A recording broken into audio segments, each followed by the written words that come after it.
멈추지 않게 하는 동기의 힘이라는 제목으로 말씀을 전하겠습니다. 얼마 전에 폐막한 파리올림픽 다 기억하시죠? 그 경기들 중에 남자 육상 100m 결승전이 기억에 좀 남는데요. 미국의 노아 라일스라는 선수가 9초 79의 기록으로 금메달을 땄습니다.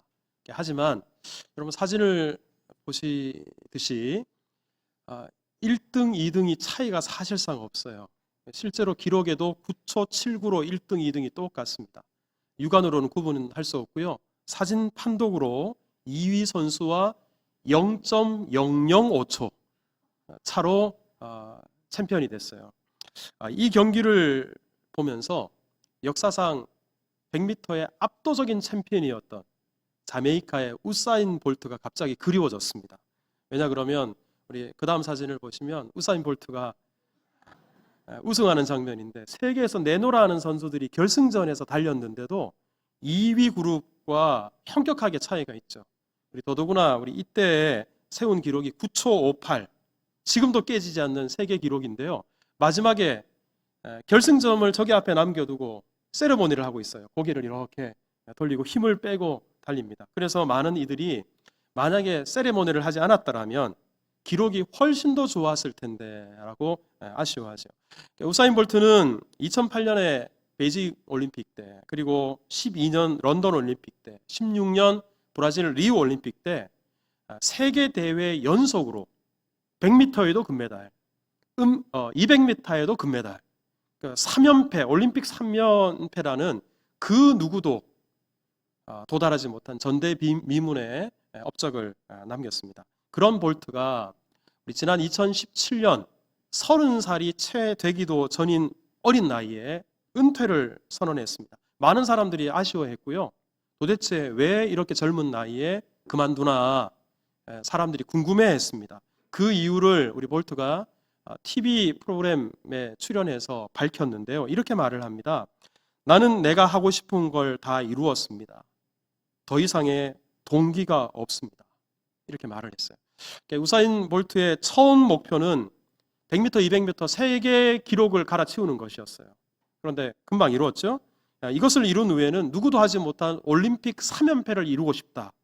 이런 동기가 있었습니다. 하지만 그 동기 또한 금방 이루었습니다. 그러자 이제 더 이상 목표도 그리고 동기도 사라져 버렸습니다. 볼트가 이렇게 말을 해요. 동기가 없으면 더 이상 뛸 수가 없습니다. 동기 없이는 100%로 노력하지 않을 것이기 때문에 그렇습니다. 우리 챔피언 볼트를 은퇴하게 만든 이유가 다른 게 아니라 바로 동기가 사라져 버렸기 때문에, 동기가 더 이상 그를 움직이지 않았기 때문에 은퇴를 했던 겁니다.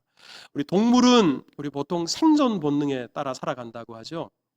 동물이 움직이고 행동하는 모든 이유는 다 살아남기 위해서 하는 행동들이라는 말입니다. 하지만 사람은 본능이 아니라 동기에 따라 살아간다.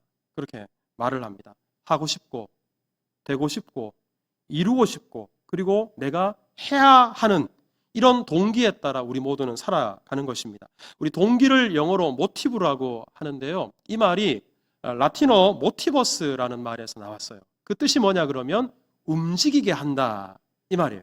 그래서 우리 동기라는 말을 정의 내리면 우리를 움직이게 하는, 우리를 행동하게 하는 마음의 힘, 이걸 보통 우리가 동기라고 하죠. 그래서 동기가 분명한 사람은 열심히 삽니다. 가만히 있지 못해요.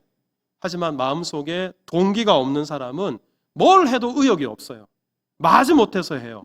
그리고 시작은 하더라도 금방 포기하고 맙니다. 근데 문제는 이렇게 사람이 동기에 따라 행동하는 존재이다 보니까 우사인 볼트처럼 어떤 일을 이룹니다.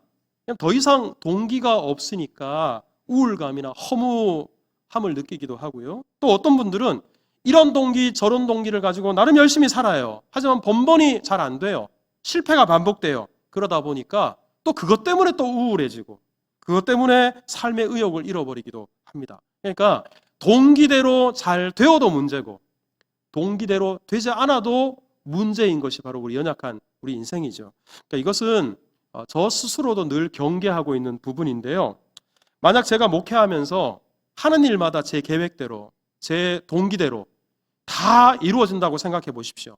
그때 아마 제 마음속에 이런 생각이 들 거예요. 이만하면 됐다. 할 만큼 했다. 교만. 그리고 현실에 안주하고자 하는 마음이 생길 겁니다. 그러면 안 되잖아요.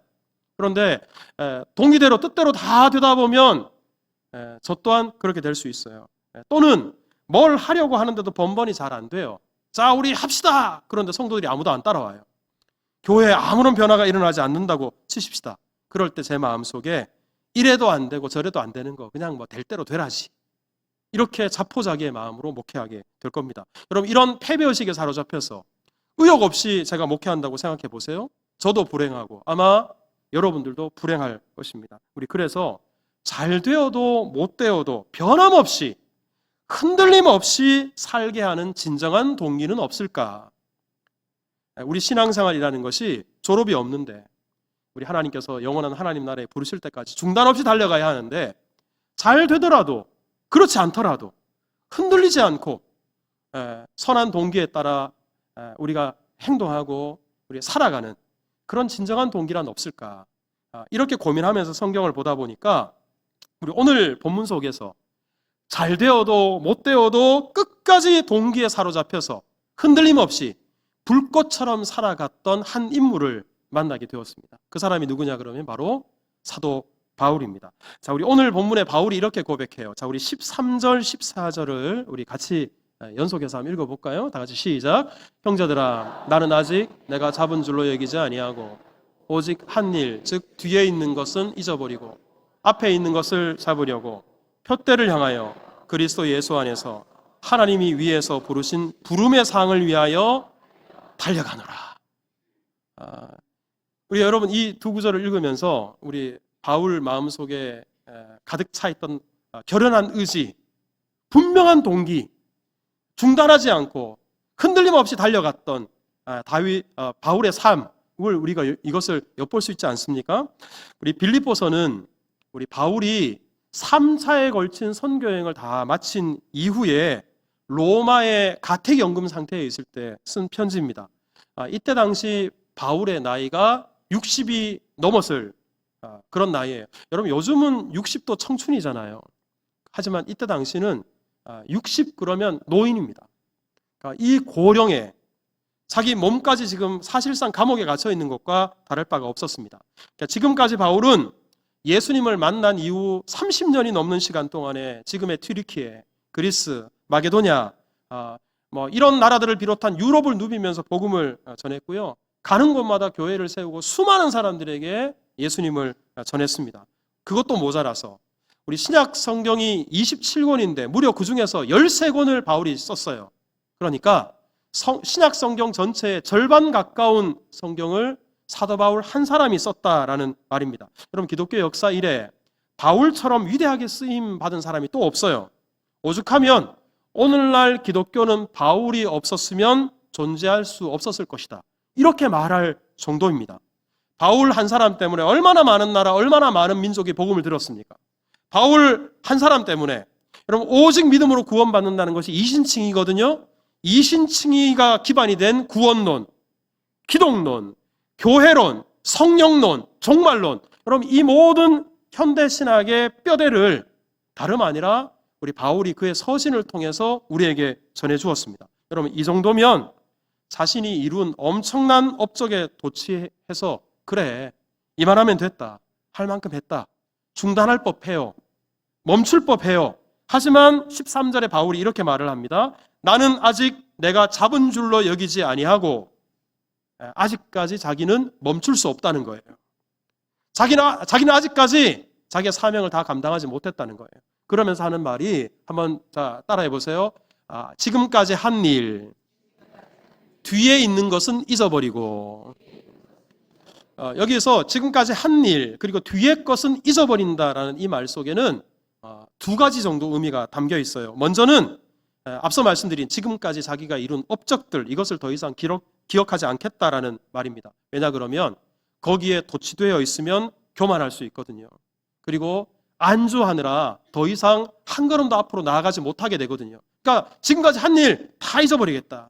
또 한 가지는 지금까지 한 일 중에는 바울도 사람인지라 넘어질 때도 있고요. 실패할 때도 있고요.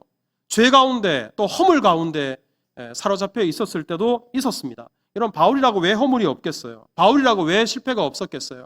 여러분들이 잘 아시는 것처럼 바울이 첫 번째 전도 여행을 떠났을 때 바나바라는 사람과 같이 파트너십을 이루어서 선교를 떠났다가 둘이가 대판 싸우고 갈라섰어요.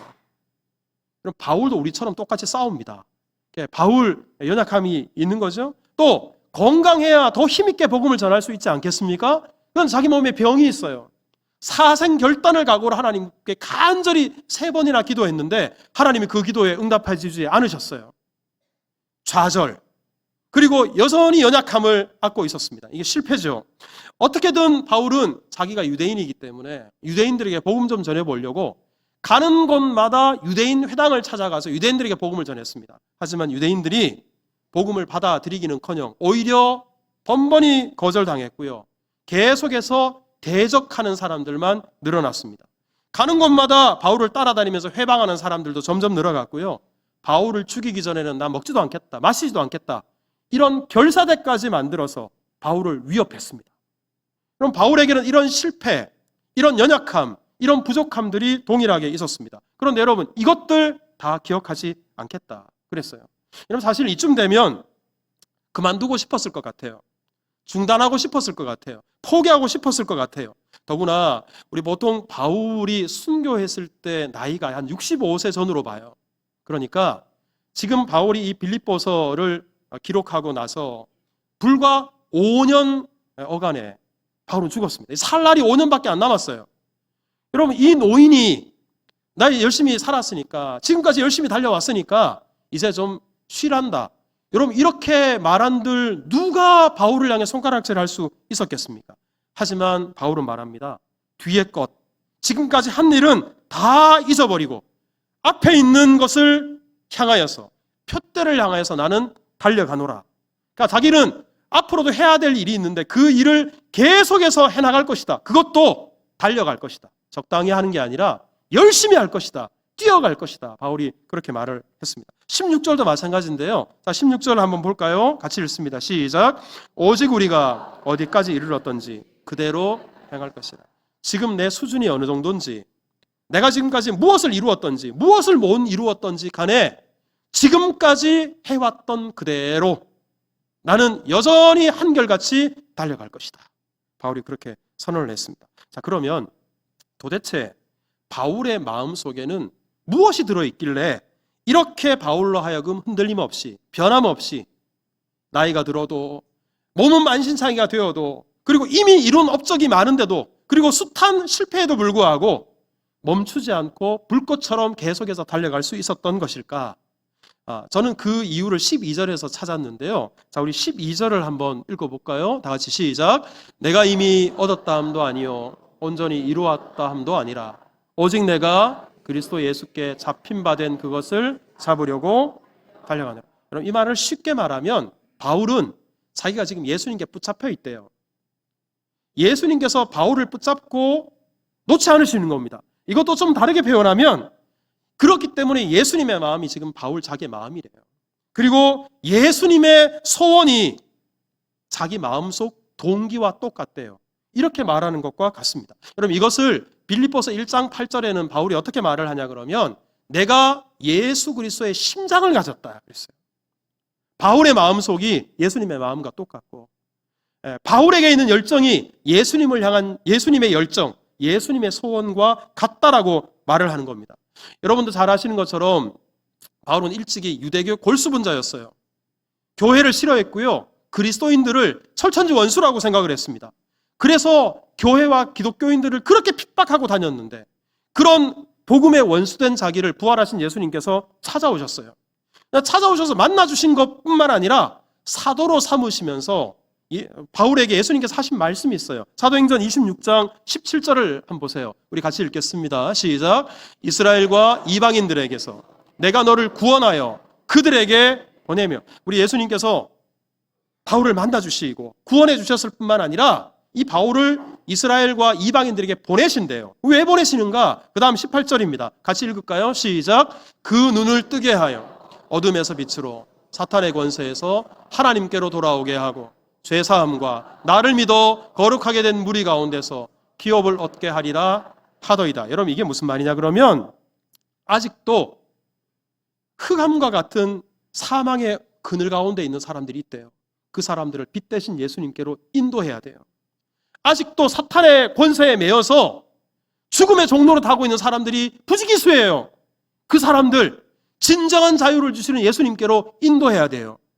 여러분, 이것이 바로 예수님의 소원입니다. 이것이 바로 우리를 향한 예수님의 마음이에요. 그런데 예수님의 원수였던 자기를 예수님께서 구원해 주셨을 뿐만 아니라 이러한 예수님의 동기를 이루는 그런 도구로 삼아주셨다. 이게 지금 바울의 마음속에 가득한 거예요. 이것을 바울은 내 안에 예수님의 심장을 품고 있다. 예수님의 마음이 내 마음이다. 다르게 표현하면 나는 지금 예수님께 붙잡혀 있다. 붙들려 있다라고 바울이 고백한 것입니다. 여러분, 이런 마음, 예수님께서 주신 마음의 동기가 바울에 가득하다 보니까 지금껏 누구보다도 많은 교회를 세우고 누구보다 많은 사람들에게 복음을 전하고 누구보다도 주를 위해 열심히 살았지만 아직도 부족한 거예요. 자기는 죽을 때까지, 우리 주님께서 부를 때까지 끝까지 자기는 달려갈 수밖에 없대요. 지금까지 숱한 실패와 좌절을 겪고 매도 수없이 맞고 수많은 죽음의 위기를 겪었었어도 자기는 생명이 있는 한 이 복음의 불꽃을 꺼뜨릴 수 없다. 끝까지 예수 그리스도의 심장으로 자기는 달려갈 일만 남았다라고 바울이 이야기를 합니다. 여전히 지금 바울은 예수님께 붙잡혀 있는 거예요. 여러분, 바로 이 동기가 바울로 하여금 중단하지 않게 했습니다. 포기하지 않게 했습니다. 끝까지 달려가게 만들었습니다. 성령께서 우리 모두에게 이런 은혜 주시기를 주님의 이름으로 축복합니다. 여러분, 이것이 바울에게만 해당되는 일이 아니에요. 우리 빌립보서 2장 13절에 보면 여러분들 꼭 기억하셨으면 좋겠어요. 이 말씀을. 자, 우리 같이 한번 읽어볼까요? 시작. 너희 안에서 행하시는 이는 하나님이시니 자기의 기쁘신 뜻을 위하여 너희에게 소원을 두고 행하게 하시나니. 바울의 말은 나에게만 하나님의 소원이 있는 것이 아니다. 여러분들 한 사람 한 사람 마음속에 하나님의 소원을 심어 놓으셨다. 바꿔 말하면 하나님께서는 우리 한 사람 한 사람을 통해서 이루시고자 하는 하나님의 계획이 있어요. 하나님의 뜻이 있어요. 하나님의 동기가 있어요. 이 하나님의 소원, 여러분, 이것이 바로 우리가 이 세상을 살아가는 이유고요. 그리고 이것이 바로 우리 모든 그리스도인이 죽을 때까지, 주님 부르시는 그날까지 붙잡고 힘있게 달려가야 될 바로 진정한 동기가 된다라는 사실입니다. 우리 제가 신방을 하다 보면 어르신들 중에 목사님, 저 빨리 천국 가고 싶어요. 얼른 천국 데려가 달라고 기도하고 있다고 이렇게 말씀하시는 분이 계십니다. 근데 여러분, 기억하십시오. 자, 저를 한번 따라서 해볼까요? 사명이 있는 한 죽지 않는다. 여러분, 지금까지 생명을 연장시켜 주시는 이유, 하나님께서 우리를 천국에, 그 좋은 천국에 데려가지 않으시는 이유, 그것은 이 땅에서 우리가 해야 될 하나님의 소원이 우리 마음속에 있기 때문에 그렇습니다. 그러니 하나님 얼른 데려가 주세요. 이렇게 말하기 전에 사무엘이 자기가 은퇴하면서도 뭐라 그랬어요? 나는 이 이스라엘 백성들을 위해서 기도 쉬는 죄를 범치 않겠다. 여전히 자기에게는 기도의 사명이 있다. 하나님께서 이 땅에 남겨놓은 동안에는 이 기도의 불꽃을 꺼트리지 않으리라. 여러분, 우리 모두가 이 마음을 가지고 지금까지 열심히 신앙생활하고 열심히 주를 섬겼더라도 그렇게 사실 수 있어야 돼요. 우리 그런 은혜가 있기를 바랍니다. 또 우리 어떤 성도는 아직 젊어요. 아직 은퇴할 나이도 아니에요. 아직 잘해요. 그런데도 목사님, 이제 좀 젊은 사람들한테 맡기고 저는 좀 그만 쉬어야겠어요. 좀 내려놔야 되겠어요. 입버릇처럼 이런 말씀을 하시는 분들이 계세요. 근데 물론 그렇게 말씀하시는 분들 대부분이 지금까지 정말 열심히 하셨던 분들이고요. 열매도 풍성한 분들이고요. 선한 동기로 힘있게 달려오신 분들입니다. 하지만 여러분, 내 안에 예수님의 심장이 여전히 뛰고 있다는 사실을 기억하십시오. 내 안에 하나님께서 새겨놓으신 하나님의 소원이 있다는 사실을 기억하십시오. 근데 물론 이런 경우가 있어요. 교회 안에서 서로 하려고 하는 일, 그리고 할 사람이 많은 자리, 그런 자리는 나보다 더 잘 섬길 수 있고 나보다 더 잘 할 사람을 위해서 내가 비켜주는 것, 이게 바로 사명자의 자세입니다. 하지만 정말 필요한데 섬길 사람이 없어요. 그리고 나를 필요로 하는 곳이 있어요. 그렇다면 나 아직 하나님께서 이 일을 섬기라고 건강 주셨고 아직도 생명을 연장시켜 주셨구나.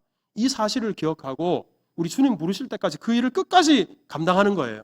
여러분, 만약에 저 같은 목사가 나중에 여러분들 앞에서 여러분, 저는 담임 목사직을 조기 은퇴하겠습니다, 제가 이렇게 말을 한다 그러면 제가 사명감이 없는 목사일까요?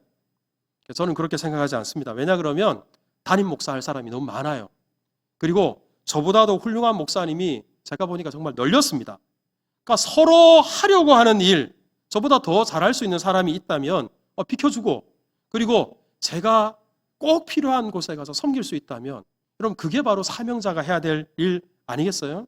그렇다고 지금 당장 그만둔다는 이야기는 아니고, 그러니까 여러분들 마음속에 이런 예수 그리스도의 소원, 주님의 마음, 이 마음을 우리가 품을 수 있으면 좋겠습니다. 자, 그런 의미에서 저는 우리 교회가 예수님께 붙잡힌 성도들, 예수님의 심장을 가진 성도들이 많은 교회여서 참 감사하고 행복해요. 지금까지 여러분 열심히 달려오셨어요. 그리고 여러분들의 섬김을 통해서 오늘의 교회가 있어요. 아름다운 열매도 풍성해요.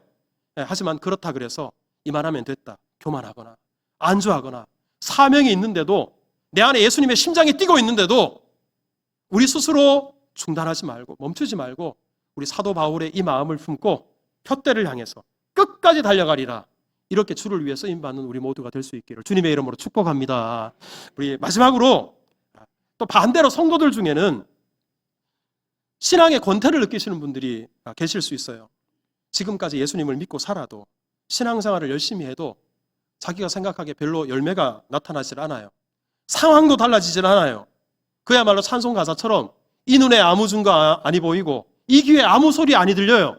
그런 상황입니다. 여전히 가난하고 내 육신의 질병, 연약함도 그대로 있고 실패와 좌절의 이 터널 속에서 벗어날 수 없어요. 그러다 보니까 우울감, 패배감, 이런 마음 가운데 내가 예수님 믿은 것, 신앙생활한 것이 잘못한 일이 아닌가, 잘못된 선택이 아닌가, 이런 생각을 하면서 오늘도 예배 자리에 나와 앉아 계신 분들이 계실 수 있어요. 근데 제가 개인적으로 참 좋아하는 강연자 중에 우리 서울여대 기독교학과 교수인 김창옥 교수라는 분이 계십니다. 여러분들도 아실 거라고 생각해요. TV에도 자주 나오시는 분이어서. 이분은 저와는 달리 참 어려운 주제를 쉽고 그리고 유쾌하게 참 잘 풀어낸다. 그래서 하나님, 저 김창옥 교수 한 3분의 1만이라도 저에게 좀 저런 능력을 주시면 우리 성도들 한 사람도 좋은 사람 없이 우리 설교의 은혜를 받을 텐데, 제가 그렇게 참 개인적으로 좀 좋아하는 그 강연자인데요. 우리 얼마 전에 이분의 강의 중에 열정, 권태, 그리고 성숙이라는 강의를 제가 듣고 깊은 감명을 좀 받았어요. 자, 한번 따라서 해보세요. 열정, 권태, 그리고 성숙. 그러니까 이분의 이야기가 이래요. 인생이 3단계랍니다. 열정기, 권태기, 성숙기. 그런데 어떤 사람은 열정기에서 권태기로 넘어가요. 근데 그 권태기에서 우울기로 빠진대요. 근데 반면에 어떤 사람은 열정기에서 권태기로 갔다가, 근데 그 권태기에서 성숙기로 넘어간대요. 여러분들은 어느 쪽에 속해 있습니까? 사실 여러분, 우리는 한때 무슨 일이건 열정을 가지고 하는 일들이 있어요. 공부가 그럴 수 있고요, 일이 그럴 수 있고요, 또 연애, 사랑이 그럴 수 있어요. 신앙도 그럴 수 있어요. 첫사랑 때 우리 얼마나 뜨겁습니까? 얼마나 신앙생활하는 게 즐겁고 예배 시간이 기다려지고 주를 섬기는 것이 기쁘고 감격스럽습니까? 그런데 그 열정이 늘 한결같은가? 열정이 영원한가? 여러분 한번 답해 보십시오. 지금 남편과의 그 사랑이 지금도 여전히 불타오르십니까? 대부분 아마 그렇지 않다라고 생각해요. 그래서 권태기에 빠져요. 그런데 여러분, 열정기도 영원할 것 같았는데 영원하지 않은 것처럼 권태기 또한 영원할까요? 영원하지 않을까요? 영원하지 않아요, 여러분. 그런데 사람들은 생각해요. 이 권태가 영원할 것이라고. 이 재미없는 일상이 달라지지 않을 거라고. 이 무미건조하고 냉랭하고 마치 기름칠하지 않는 기계가 돌아가는 것 같은 이 재미없는 신앙생활이 앞으로도 계속될 것 같다고. 이렇게 이 권태기가 영원할 거라고 생각되는 사람들이 우울기에 빠져요. 벗어나지 못해요. 하지만 지금 내가 비록 예전의 그 뜨거움과 열정은 좀 식었을지라도 이 권태기가 영원하지 않다. 권태기 가운데서도 주님께서 사도 바울을 붙잡고 계셨듯 여전히 나를 붙잡고 계시다. 주님께서 여전히 나와 함께 계신다. 우리 주님께서 내 곁에 서서 계신다. 내 마음에 소원을 두고 행하시는 분이시다. 이 사실을 기억한다면 그럼 16절을 한번 보십시오. 16절 다시 한번 읽어볼까요? 다시 시작. 오직 우리가 어디까지 이르렀든지 그대로 행할 것이라. 비록 지금 끝이 보이지 않는 그런 패배의 연속, 어두운 사망의 음침한 골짜기를 지나가는 것 같은 그런 상황일지라도 그래도 포기하지 않아요. 그대로 행할 것이라. 왜? 주님께서 나와 함께 하시니까. 주님께서 나를 붙잡고 계시니까. 유대인 탈무드에 미드라시라는 부분이 있어요. 거기에 이런 이야기가 들려져 있는데 성경 내용이 아니니까 너무 진지하게 듣지 마십시오. 우리 어느 날 다윗이 쇠를 세공하는 사람을 하나 불러서 반지를 하나 만들게 합니다. 그런데 조건이 있어요. 이 사람에게 뭐라 그랬냐면 내가 승승장구하더라도 교만하지 않고 내가 패배하더라도 좌절하지 않는 그런 용기를 주는 문구, 그걸 반지에다 새겨 넣어라 그랬어요. 세공업자가 쇠만 잘 깎지 그런 문구를 어떻게 생각해내겠어요? 아무리 머리를 쥐어 짜내도 생각이 떠오르질 않았어요. 그래서 생각났던 게 다윗의 아들 중에 참 지혜로운 솔로몬 왕자에게 찾아가면 답을 얻을 수 있지 않을까? 솔로몬에게 물었어요. 그랬더니 솔로몬이 짧게 한마디를 했습니다. 자, 저를 한번 따라서 해보세요. 이 또한 지나가리라. 그래서 이 반지를 나중에 다윗이 아들에게 물려줬겠죠. 이 반지를 솔로몬 반지라고 하는데 화면을 보시면 다윗의 별이 그려져 있고 그 안에 히브리어가 적혀져 있죠. 이 또한 지나가리라. 그 다음 한번 넘겨보세요. 요즘은 이렇게 많은 분들이 안에는 히브리어로 이렇게 적혀 있고 우리 밖에는 영어로 적혀 있는 이 또한 지나가리라. 그러니까 이 반지를 끼고 있어요. 근데 여러분 사실 제가 전해드리는 말은 성경의 내용이 아니기 때문에 이게 사실 잊어버리셔도 돼요. 하지만 이것은 사실이 아닐지라도 분명한 사실은 우리 주님께서 우리를 붙잡고 계시니까 다시 한번 따라서 해보세요. 이 또한 지나갑니다. 그러니 여러분 지금까지 우리가 예수님 믿고 지금까지 달려온 것 잘하신 일이에요. 이것보다 더 복된 일이 없어요. 이것보다 더 귀한 선택이 없어요. 우리 주님께서 끝까지 우리를 붙잡고 계시니까 주님께서 우리를 부르시는 그날까지 믿음의 길, 순종의 길, 그리고 주님의 심장을 가지고 우리에게 주신 주님의 뜻을 이루는 도구로 힘있게 달려가십시다. 포기하지 마시고 중단하지 마시고 낙심하지 마시고 여러분 다 일어서셔서 주님과 동행하는 은혜가 우리 모두에게 있기를 주님의 이름으로 축복합니다.